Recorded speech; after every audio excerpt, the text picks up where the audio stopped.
വണക്കം മന്ത്രം നമസ്കാരം. Good evening to you all. എല്ലാവരും സുഖമാണെന്ന് പ്രതീക്ഷിക്കുന്നു. ഞാൻ നിങ്ങളുടെ ഗുരുജി. Welcome to trader option trader channel. ഇത് നമ്മൾ ബാങ്ക് നിഫ്റ്റിയിൽ ആക്ച്വലി നമ്മൾ കുറച്ച് ദിവസമായിട്ട് ബോക്സിനെ കുറിച്ച് നമ്മൾ ടെലഗ്രാം ചാനലിൽ പോസ്റ്റ് ചെയ്യുന്നുണ്ട്. സോ നിങ്ങൾ ടെലഗ്രാം ചാനൽ ഇല്ല എന്നുണ്ടെങ്കിൽ ജോയിൻ ചെയ്യുക ഫോർ ലൈവ് ഒബ്സർവേഷൻ. നമ്മൾ ലൈവായിട്ട് ഒബ്സർവേഷൻ ടെലഗ്രാം ചാനലിൽ പോസ്റ്റ് ചെയ്യുന്നതാണ്. ഇന്ന് നമ്മൾ എന്ത് ചെയ്തു, എക്സാക്ട്ലി ഒരു സ്ട്രൈക്ക് പ്രൈസും പറഞ്ഞു, SLും അതിനകത്ത് പറഞ്ഞിട്ടുണ്ടായിരുന്നു. രാവിലെ തന്നെ 550 റേഞ്ചാണ് നമ്മുടെ മാർക്കറ്റിൽ ബാങ്ക് നിഫ്റ്റിയുടെ റേഞ്ച് പറഞ്ഞത്. സോ മാർക്കറ്റ് എവിടെ വേണോ, അതായത് ബാങ്ക് നിഫ്റ്റിയോ നമ്മൾ റേഞ്ച് പറഞ്ഞു കഴിഞ്ഞാൽ എവിടെ വേണോ ഓപ്പൺ ആയിക്കോട്ടെ, നിർബന്ധമില്ല അത് ഇൻസൈഡ് ഓപ്പൺ ആകണം അല്ലെങ്കിൽ ഗ്യാപ്പ് അപ്പ് ആകണം, ഗ്യാപ്പ് ഡൗൺ ആകണം, അങ്ങനത്തെ യാതൊരു നിർബന്ധവും ഇല്ല. എവിടെ ഓപ്പൺ ആകുന്നോ ആ ഓപ്പണിൻ്റെ അവിടെ നിന്ന് ബാങ്ക് നിഫ്റ്റി എവിടെയാണ് ഒരു ലോ വയ്ക്കുന്നത്. ഞാൻ 15 മിനിറ്റിൻ്റെ ടൈം ഫ്രെയിമാണ് യൂസ് ചെയ്യുന്നത്. നിങ്ങൾക്ക് വേണമെങ്കിൽ 5 മിനിറ്റോ അല്ലെങ്കിൽ 30 മിനിറ്റിൻ്റെ ഏത് ടൈം ഫ്രെയിമാണോ നിങ്ങൾക്ക് കംഫർട്ടബിൾ നിങ്ങൾക്ക് യൂസ് ചെയ്യാം. പക്ഷേ 5 മിനിറ്റ് ആണെങ്കിൽ ആദ്യത്തെ 5 മിനിറ്റ് കഴിഞ്ഞിട്ട് നോക്കുക, 15 മിനിറ്റ് കഴിഞ്ഞിട്ടാണെങ്കിൽ ആദ്യത്തെ 15 മിനിറ്റ് കഴിഞ്ഞിട്ട് നോക്കുക.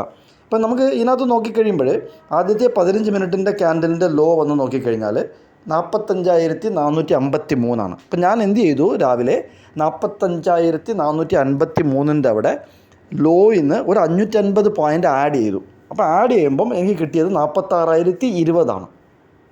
സോ എക്സാക്ട്ലി 46,020 അവിടെ സപ്ലൈ വരികയും ബാങ്ക് നിഫ്റ്റി താഴോട്ട് വരികയുമാണ് ചെയ്തത്. ഇത് വളരെ സിമ്പിളാണ്. ഇതിനകത്ത് വലിയ ഇതൊന്നുമില്ല, ഫണ്ടാസൊന്നും നമ്മളിവിടെ പറയുന്നില്ല.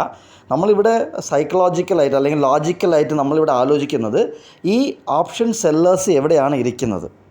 നിങ്ങൾ ഓപ്ഷൻ ബയറാണ് എന്നുണ്ടെങ്കിൽ ആദ്യം നിങ്ങളുടെ ഓപ്പോണൻ്റ് എവിടെയാണ് നിൽക്കുന്നതെന്നുള്ളത് ആലോചിക്കുക, അല്ലെങ്കിൽ എവിടെയാണ് നിന്നിട്ട് അവർക്ക് പവർ ഉണ്ടോ എന്നുള്ളത് നോക്കുക.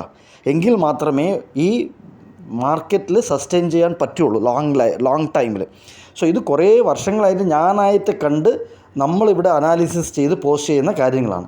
സോ ഈ 46,000 അവിടെ ഓപ്ഷൻ സെല്ലേഴ്സ് ഉണ്ടായിരുന്നു, അവർ അവിടെ നിന്ന് പുഷ് ചെയ്തു. CE സെല്ലേഴ്സ് ഉണ്ടായിരുന്നു, അവർ പുഷ് ചെയ്തു, മാർക്കറ്റ് താഴോട്ട് വന്നു.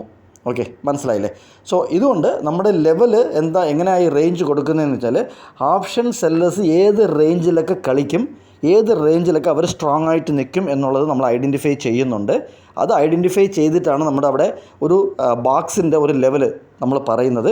ഇത് വളരെ സിമ്പിളാണ്. ഓപ്പൺ ആയതിനു ശേഷം ഇത് മുകളിലോട്ടാണെങ്കിൽ മുകളിലോട്ട് നോക്കുക, താഴോട്ടാണെങ്കിൽ താഴോട്ട് നോക്കുക. ഇത് നിങ്ങൾക്ക് ഇഷ്ടപ്പെട്ടു എന്നുണ്ടെങ്കിൽ ലൈക്ക് ചെയ്യുക, കമൻറ്റ് ചെയ്യുക, മാക്സിമം ഷെയർ ചെയ്യുക. Thank you very much. നന്ദി, നമസ്കാരം.